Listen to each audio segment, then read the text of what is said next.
Hi guys, this is Erika Ceja, and today I'm going to be showing you how to do the romantic look.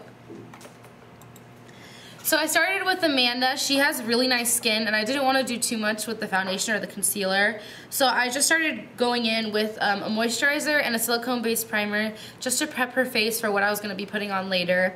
And I also just kind of blended that in with my fingers instead of using a brush, because the warmth of your fingers tend to help the product melt into your skin. Then I took a concealer brush and I put a lighter concealer that's probably about a shade lighter than her skin tone, and I put that under her eyes, and I've been putting it anywhere where she needed it on her face. I don't like to put foundation everywhere, so I just like to put it where it's needed. So I just took a thicker concealer and I put that under her eyes, around her nose where she got a little bit red, atop of her eyebrows, and under her chin. Then I just blend that in with my ring finger, because that tends to be the weakest finger in your hand, and you don't really want to pull under your eyes because that can cause premature wrinkles.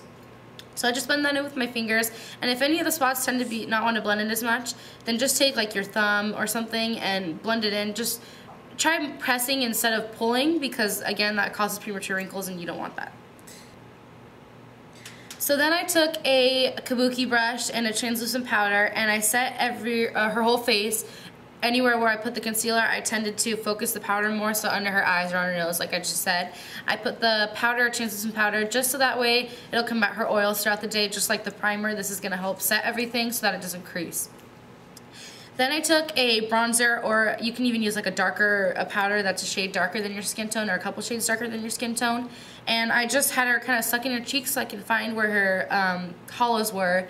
And I took a small brush and I put the powder under here, on tops of her foreheads and underneath her chin, just to kind of contour her face and create a shadow wherever we want something on top to stick out.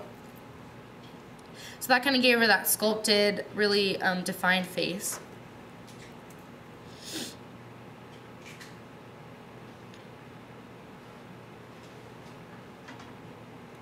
Right now I'm just actually applying it, and then I'm going to go back in. You'll see me go back in with a fluffier brush just to blend it out.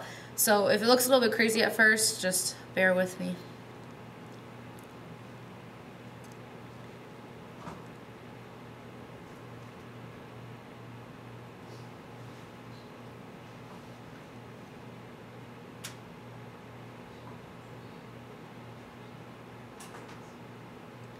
This also helps to actually bring color back into your face, because when you apply like concealer and powder, it tends to make your face look really one-dimensional and one color. So putting a bronzer on to contour and a blush really helps kind of just bring the color back into your skin so you don't look so pale. So then I took like a pinky peachy toned blush, and I put that on her cheeks, on the apples of her cheeks, and I kind of blended it backwards. Kind of blending it backwards makes it have like a more natural effect, because when you blush, it's not really only here, it kind of goes back. So you want to just apply it here first and then blend it back to give a more natural effect. Then I took a cream highlighter and I put that on her cheekbones and a little bit on the apples of her cheeks, just to give her a really nice glow. And this is actually just a primer for the powder highlighter I'm going to put on top, just to give it something to stick to so it kind of stands out a little bit more. So then this is where I took the powder highlighter and I put that all over wherever I put the cream highlighter, just to kind of set it and make it pop more, because this is a romantic look, so I'm guessing this would be like for a date or something. So you really want to just have that really glowy, nice look. So then I primed her eyes, and then I went ahead and I put a little bit of like a taupey, lighty colored shadow, and I put that all over her lid. And I just like to pat and kind of put a towel underneath so it can catch the fallout from when you're putting your eyeshadows on. Since we just did the foundation, we don't want anything to get ruined, and we don't have to redo it. So I like to put a napkin underneath just to catch the fallout. So then I took more of like a darker purple, not too dark, but a little bit darker, just to kind of define her eye. She had a really nice crease, so I didn't really have to do too much work. I just took the darker purple and I started on the outer corner of her eyes, and I blended it into her crease, just to kind of create dimension with her eyes like we did with the face. We want to do the same with the eyes, kind of creating a little bit of a sunken in, really doe foot looking eye. And then I just took a blending brush and I blended out all the harsh edges, because before I like to just apply before I blend, so I applied and then now I'm blending. I also like to take a lighter color shadow just to kind of blend the edges out, because it kind of gives a softer look.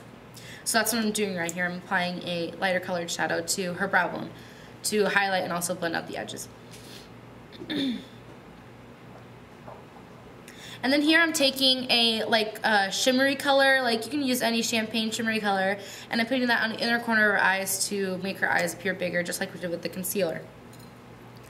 Then I'm taking a pencil flat brush kind of, and I'm putting the same color that I put in her crease under her eye to again create dimension under her eyes and kind of give her that really smoky, sultry look. So that's what I'm doing here.